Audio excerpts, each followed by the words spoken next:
할렐루야. 오늘은 민수기 20장 9절에서 13절 말씀을 묵상하겠습니다. 모세가 그 명령대로 여호와 앞에서 지팡이를 잡으니라. 모세와 아론이 회중을 그 반석 앞에 모으고 모세가 그들에게 이르되 반역한 너희여 들으라. 우리가 너희를 위하여 이 반석에서 물을 내려 하고 모세가 그의 손을 들어 그의 지팡이로 반석을 2번 치니 물이 많이 솟아나므로 회중과 그들의 짐승이 마시니라. 여호와께서 모세와 아론에게 이르시되 너희가 나를 믿지 아니하고 이스라엘 자손의 목전에서 내 거룩함을 나타내지 아니한 고로 너희는 이 회중을 내가 그들에게 준 땅으로 인도하여 드리지 못하리라 하시니라. 이스라엘 자손이 여호와와 다투었으므로 이를 무리바 무리라 하니라. 여호와께서 그들 중에서 그 거룩함을 나타내셨더라. 아멘. 오늘 본문에 게시된 주님은 어떤 분이신가? 더 온유하기를 원하시는 분이십니다. 오늘 12절 말씀을 보게 되면 모세에게 청천벽력 같은 선고를 하십니다. 12절 하반절 너희는 이 회중을 내가 그들에게 준 땅으로 인도하여 드리지 못하리라. 약속의 땅 가나안에 너는 못 간다 라는 선언인 것이죠. 40년 동안 충성했습니다. 그런데 단 한 번 실수했다고 그 땅에 못 들어가다니요. 너무나도 가혹한 선포입니다. 물론 오늘 본문에서 모세는 화를 냅니다.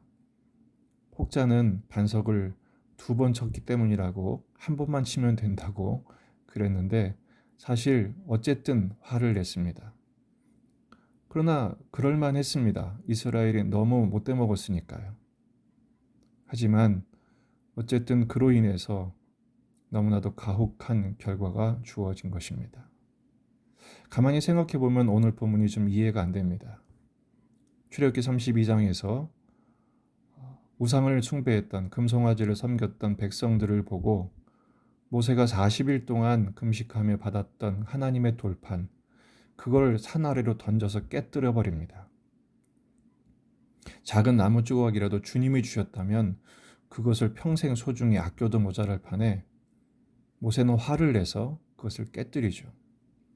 그런데도 민수기 12장 3절에 하나님은 이 모세를 지면에 있는 모든 사람보다 가장 온유한 사람이라고 극찬을 하셨습니다. 그런데 지금 여기서 잠깐 화를 냈다고 하나님이 이토록 가혹한 선포를 하신 이유가 뭘까요? 그 교훈이 뭘까요? 오늘은 이 말씀을 생각해 보려고 합니다. 오늘 본문에서는 모세가 약속의 땅에 들어가지 못하는 이유를 모세의 불신앙이라고 단언합니다. 12절 보겠습니다. 여호와께서 모세와 아론에게 이르시되 너희가 나를 믿지 아니하고 불신앙이죠. 이스라엘 자손의 목전에서 내 거룩함을 나타내지 아니한 고로 불순종입니다.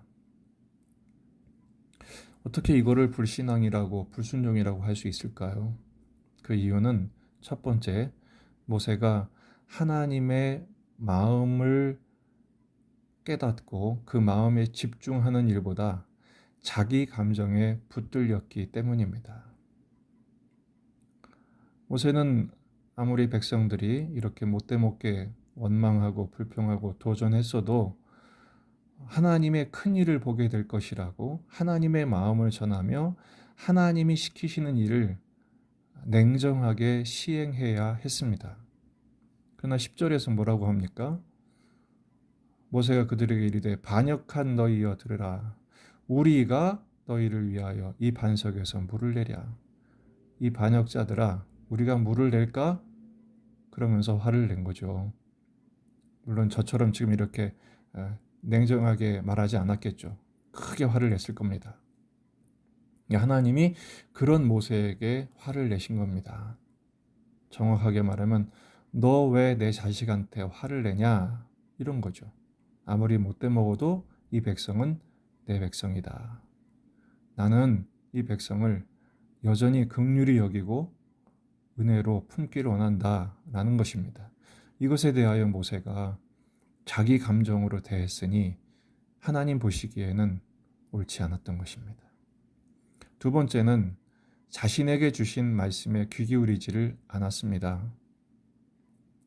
모세에게 주신 하나님의 말씀이 뭡니까?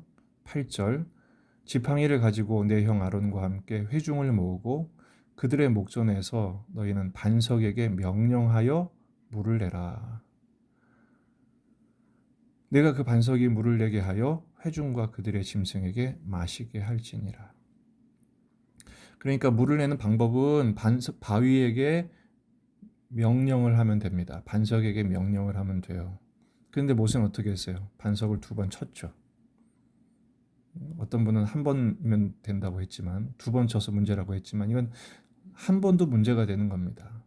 사실은 치란 얘기가 아니라 명령하라라고 하신 겁니다.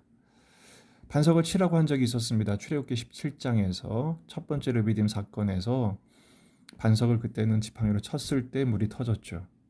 근데 지금 모세는 흥분한 나머지 이번에도 과거처럼 그렇게 했던 거예요. 치다 보니까 열받아서 한 번 더 친 거죠. 그것에 대하여 하나님은 12절에 뭐라고 원합니까? 너희가 나를 믿지 않았다. 이렇게 말씀하고 있습니다. 오늘 본문에 2번 반복되는 매우 중요한 문장이 있습니다. 내 거룩함을 나타내지 아니한 고로 라고 말씀하십니다. 그러면서 13절에서는 그들 중에서 그 거룩함을 나타내셨다라고 말씀합니다. 뭐가 거룩입니까? 거룩은 종교적인 의식적인 단어가 아닙니다. 거룩은 순종입니다. 모세에게 하나님이 명령하신 것을 순종하는 게 거룩입니다. 어떻게? 온전히 순종하는 거죠. 반석에게 명령하여 물을 내라. 그래서 이 회중과 짐승을 마시게 해라. 이게 하나님의 거룩에 참여하는 것입니다. 근데 모세는 하나님의 말씀대로 하지 않고 자기 방법대로 과거에 했던 방식대로 했습니다. 뿐만 아니라 그들에게 물만 마시게 하면 되는데 화를 낸 거죠. 다시 말해서 하나님이 시키신 일보다 자기 감정을 드러내는 일이 우선되었기 때문에 이것이 문제가 된 것입니다. 본말이 전도된 것입니다. 지금 모세의 문제는 뭐냐면 자기가 하나님인 것처럼 백성을 훈계하고 그 백성을 고쳐내려고 한 것입니다. 이 반역한 무리들아, 우리가 이렇게 된 것이죠. 하나님은 이런 이스라엘 백성들을 물론 심판할 수도 있었지만 이 순간만큼은 그들에게 물을 마시게 하셔서 하나님의 인자와 자비로 그들을 훈육하기를 원하셨던 것이죠. 하나님은 모세에게 더 온유하기를 기대하셨던 것입니다. 이러한 하나님의 기대는 오늘 우리에게도 예외는 아닙니다. 사탄은 참 무서운 전략을 갖고 있습니다. 그게 뭐냐? 전에는 옛날에는 하나님의 일을 하지 못하게 했습니다. 하지만 이제는 하나님의 일을 하게 합니다. 그러면서 자기 감정과 자기 생각을 앞세우게 하죠. 마태복음 16장을 보면 베드로가 멋진 고백을 합니다. 주는 그리스도시요 살아계신 하나님의 아들이십니다. 예수님이 극찬을 하시죠.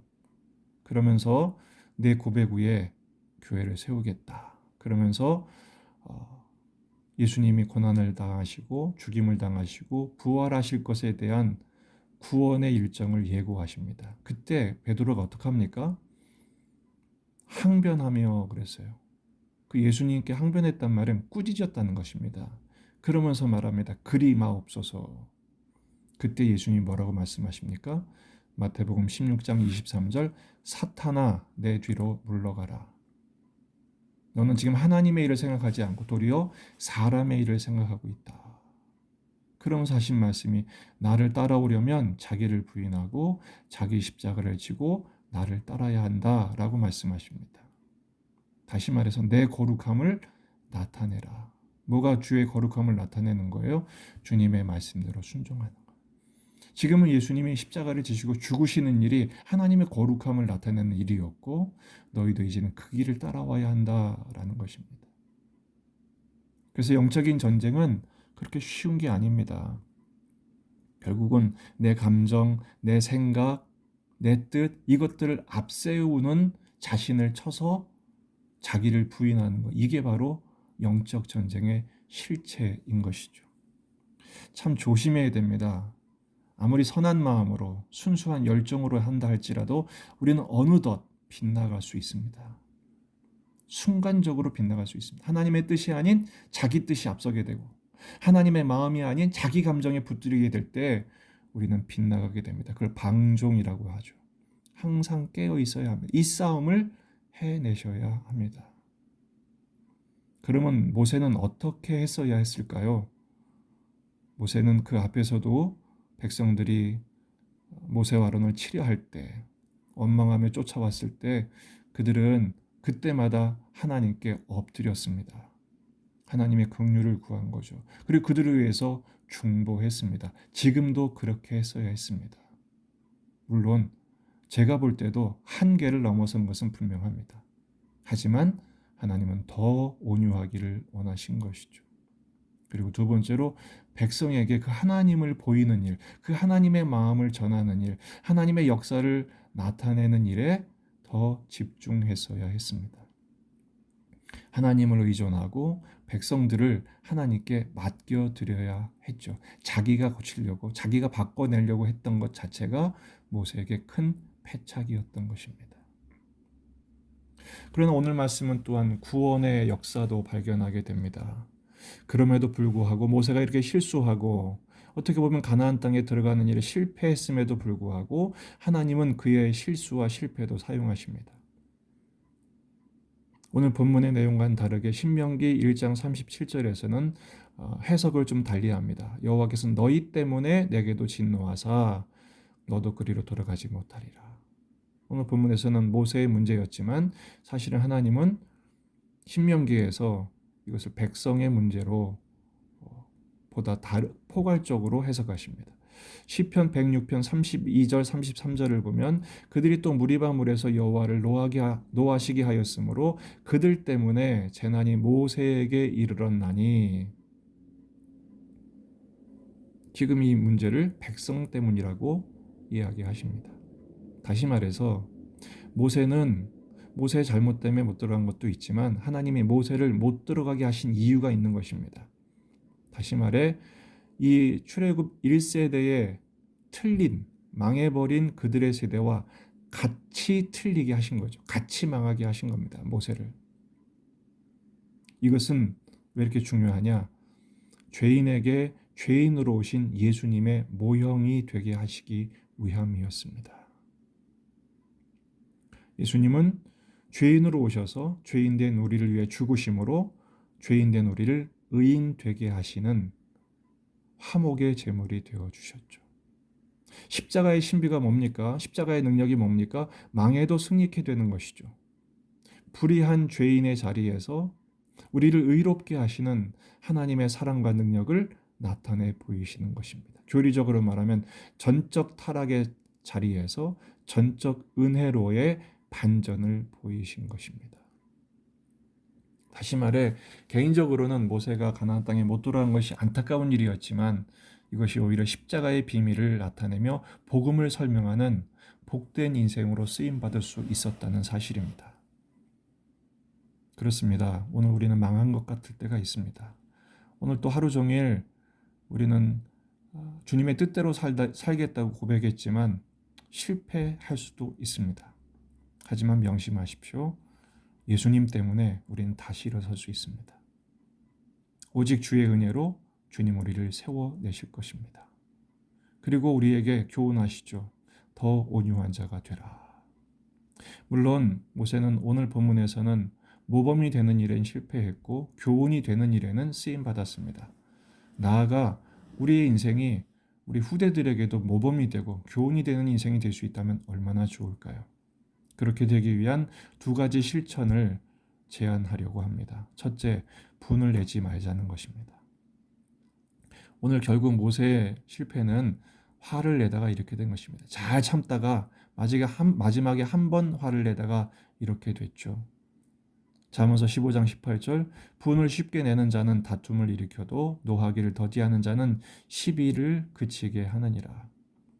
하나님이 하신다는 믿음을 가지십시다. 우리가 화를 내는 이유는 조급해지기 때문입니다. 내 성대로 되지 않기 때문이죠. 제일 중요한 것은 예수님의 마음을 가지는 것입니다.